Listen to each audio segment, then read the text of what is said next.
Look at all that oil.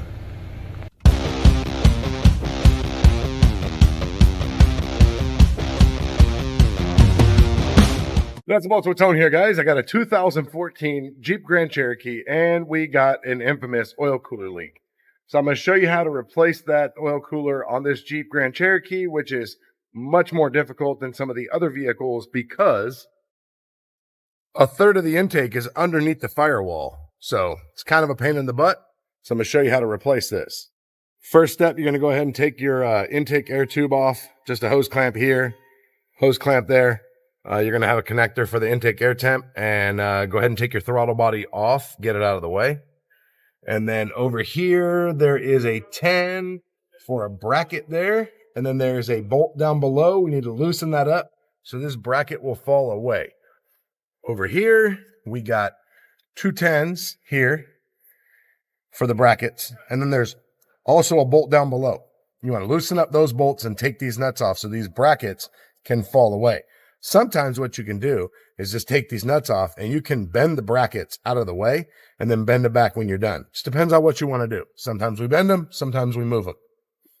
Once you do that, you're going to go ahead and get your purge valve disconnected, which goes here and it connects to right there, comes through here.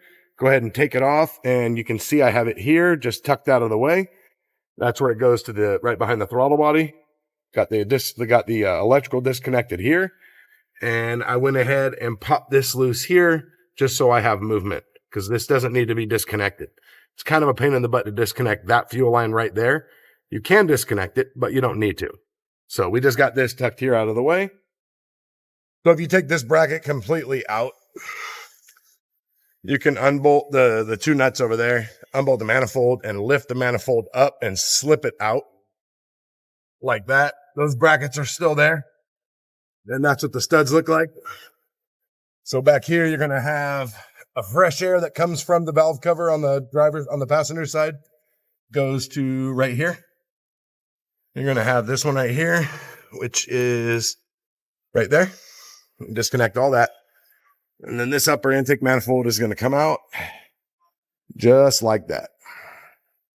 Now we're going to be taking this insulator off. So what I do is I put the manifold down and I put this on top of the on top of the manifold, so I don't forget to put it back on. The way you disconnect these injector connectors is you take a pick like this and you pull up on the red tab. See if I can do it one-handed.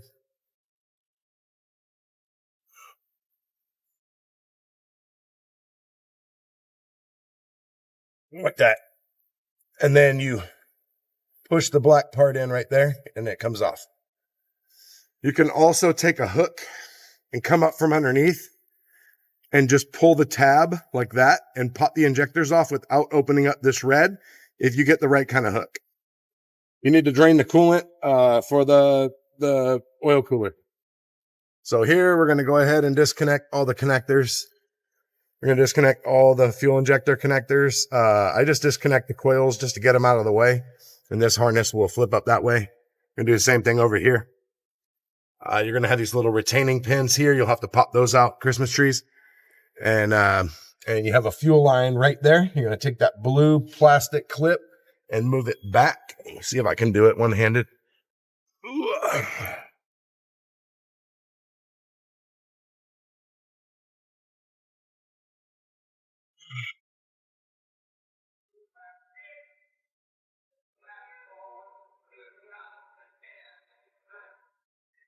So you're going to lift out on this tab on there and on the bottom.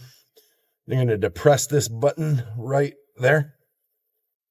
Sometimes if you pull it towards the fuel rail and push it in while you're pulling it, you can get it to push easier, because sometimes it's up against the fuel line.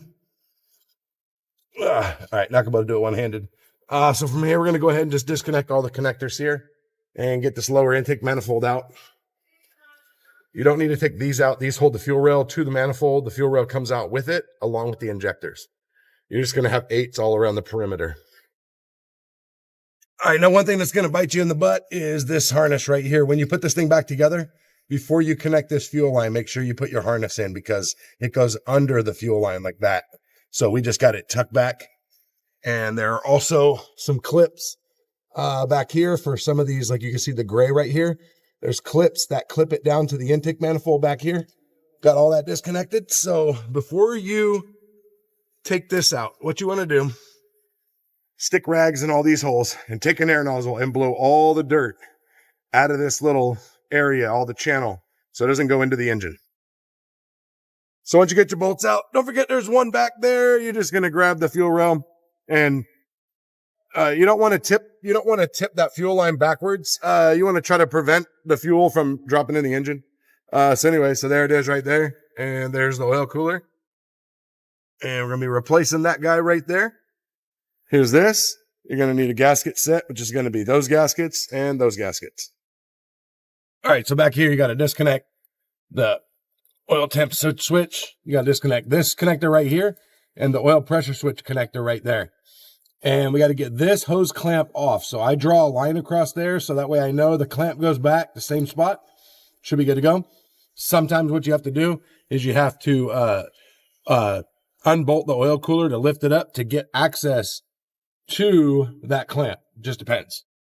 All right, so here's what your oil cooler looks like. You got a bolt right here, right there, right there, and two in the back. Now we're going to have to transfer one or both of these sensors. I can't remember. I think both. So you want to make sure that when you do this, that there's no signs of any liquid inside of your connectors, inside your sensors, because if there's liquid in there, that means it's leaking through the electrical portion. These are okay. I'm going to transfer them. So let me show you what it looks like down here. So you're going to want to get all this cleaned up. So inside this hole right here, you want to take a cloth and clean out the inside, because there's an O-ring that goes in there. And then here are just seals that sit on top. So you want to go ahead and just clean all that oil out. I just shove rags all down here and let the rags soak up the oil. And you can pinch that hose off. Sometimes that helps from coolant. Just keep dumping in the intake valley. All right, one more thing you want to do, and this is really important. Let's see if we can get a good view of this. So that blowhole right there, you see that? That's full of coolant, or full of oil or coolant. So if you don't get that out of there, it's not going to tighten down properly, and it could crack the block, or it will just leak. So you want to make sure that you spray all your bolt holes out. All those bolt holes out for the oil cooler. And then let's get this ready to be put in. All right, so you got to take these out. This is a 19. And oil pressure switch socket works for this one here. And I just put this on the threads of the sensor right here. So now this is really important right here. So 14 to 21 uses the red O-ring, and 22 and newer uses the black. So the black was already on there. So it says 14 to 21, you take the black off and you put the red one on. It uses a smaller diameter oil inlet. So you got to change that O-ring. So lube this up before we put it on. So the bolts for the oil cooler are E8s, and I use the Carbine Tools set. You can get really large sets of these. They work great. As you can see, I have all Carbine tools. Just so you know, that's what I use. All my Hex, Torx, E-Torx, everything is Carbine. So there's the E8 right there. So we're going to use that. And what you want to do is you want to do this evenly. You're going to torque this to 106 inch-pounds. Now, when you get done with this, don't forget to put your coolant hose on back there, and then also plug in your electrical connectors. And the next step's going to be to go ahead and clean your intake surfaces. Make sure there's nothing got inside of your intake ports. So look down each one. Make sure a plastic Christmas tree didn't fall in there, a piece of paper, anything, because it'll cause a rough running. You know, you can have all kinds of issues. So we're going to get all that cleaned up, nice and neat. All right, you want to go ahead and get all your old gaskets out, get all your new stuff in here, get everything in like that. So this Molly set here, never seen this set before, but this set right here, this had upper and lower gaskets. It had injector O-rings if you were going to be doing those. And it even had a throttle body gasket. It has upper and lower injector O-rings and a throttle body gasket all in this kit right here. So that's a pretty good kit. So now we're going to go ahead and get ready to put this on. And here's the specs here, 89 inch-pounds for the thermostat. The upper intake is 89 inch-pounds, the lower is 106, and the cooler is 106. When you're putting your plenum back on, don't forget this guy right here. This goes around your ignition coils like that. Little sound insulator. Put that on. And then wipe up. Make sure that you've connected all your injectors, all your coils. And just pull your connectors out of the way. Make sure that you've clipped all your clips in so your harnesses sit where it needs to go. Also, make sure that you ran your harness under the fuel line and reconnected the fuel line back there. And I like to give it a little tug to make sure that it's connected all the way. All right, super important with these is this. So this lower intake manifold is plastic, all right? So these bolts that bolt the lower manifold down to the block or down to the heads, those are bolts going into bolt holes in the head. So they're machined. But the holes for this upper plenum thread into plastic. This lower manifold is plastic. There's no bosses there. Just like the throttle body. There's no boss there. That is a screw going in there. So somebody had been in here before. You can see we have these Duralast coils and they were on both sides. So whoever was in here before, this bracket that goes back here, they only put one bolt in. Real shady, cut a lot of the support, stuff like that. So now I'm trying to torque this thing and the bolts are just spinning in the lower intake. So now we have to pull the plenum back off and we have to pull the lower intake back off and replace the lower intake manifold, which requires pulling the injectors out and the rails off and all that. But make sure that you use a torque wrench because you'll have to replace this lower manifold if you don't. So if somebody has stripped this out and you need to replace this manifold, Dorman makes a replacement manifold.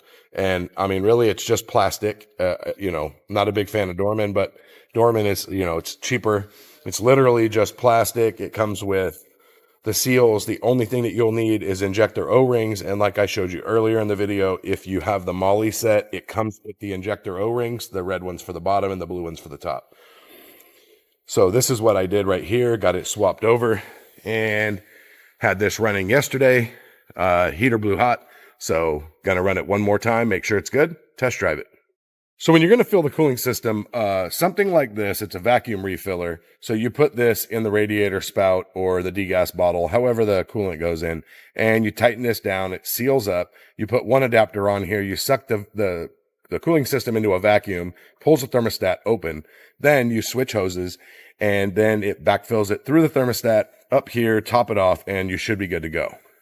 99% of the time when I use this, I have no cooling system problems at all. I don't have to worry about heat or anything like that. There is that one weird time where, I have to jump through hoops to get it to bleed. But with this, works all the time, and I've never really had any issues. So I strongly recommend this. You can pick this up in my Amazon store. I'll put a link down below for that. Now that you've seen this video, replacing an oil cooler in a Pentastar Jeep Grand Cherokee should not be that difficult.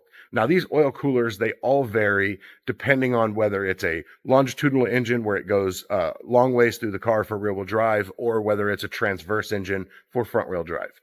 Obviously, the front-wheel drives are a lot easier.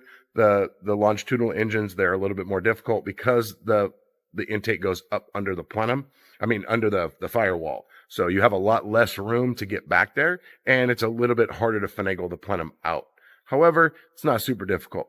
So thanks for watching the video. Hit the like button, hit the subscribe button, and hit the bell. You get notified of all my future content, which you definitely don't want to miss. Also, drop a comment down below. Let me know if you've replaced one of these before, or if this is your first time. See you guys next time.